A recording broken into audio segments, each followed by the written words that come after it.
नमस्कार दोस्तों, आपने लव जिहाद शब्द जरूर सुना होगा।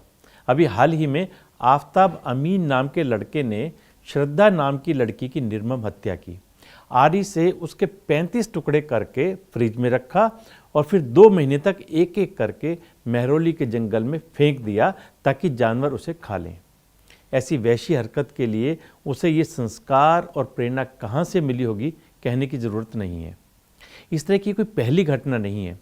पैसे के लालच में या प्यार मोहब्बत के झूठे सपने दिखाकर भोली भाली लड़कियों को एक साजिश के तहत ये लोग बहला फुसलाकर 3-4 शादियां कर लेते हैं और फिर अंजाम इसी तरह का होता है। हमारी मासूम बच्चियां इन जालिम भेड़ियों को पहचान भी नहीं पाती, क्योंकि कहते हैं वो जिस्म का भूखा मोहब्बत के लिबास में मिला था, पहचानती कैसे उसे चेहरे पर नकली चेहरा लगाकर मिला था। इसीलिए दोस्तों, आवश्यकता है हमें अपनी बेटियों को जीवन की वास्तविकता से रूबरू कराने की और इन लोगों की कुदृष्टि से बचाने की।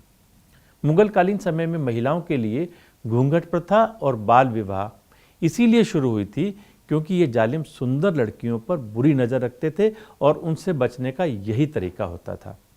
वैसे भी ज़रा सोचिए, चांद देखकर भगवान से पति की लंबी आयु की प्रार्थना करने वाली लड़की जब चांद देखकर बकरा काटने वाले के घर में जाएगी तो कैसे एडजस्ट हो पाएगी। और एक बात हमारी बच्चियों को भी सोचनी होगी कि दुनिया में सबसे निस्वार्थ रिश्ता माता पिता का उसकी संतान के साथ होता है। इसलिए माता पिता अपनी लाडली को किसी भी अनिष्ट से बचाने के लिए उसके बहकते कदम को रोकने की कोशिश करते हैं। सोचिए, श्रद्धा ने पिता की बात सुनी होती तो अपनी माँ के आंचल तले घर के आंगन में खिलखिला रही होती। दोस्तों, आप भी सजग रहें, सुरक्षित रहें, बच्चों को अच्छे संस्कार दें। जीवन के प्लस माइनस की गुत्थी सुलझाने के लिए फिर मिलेंगे।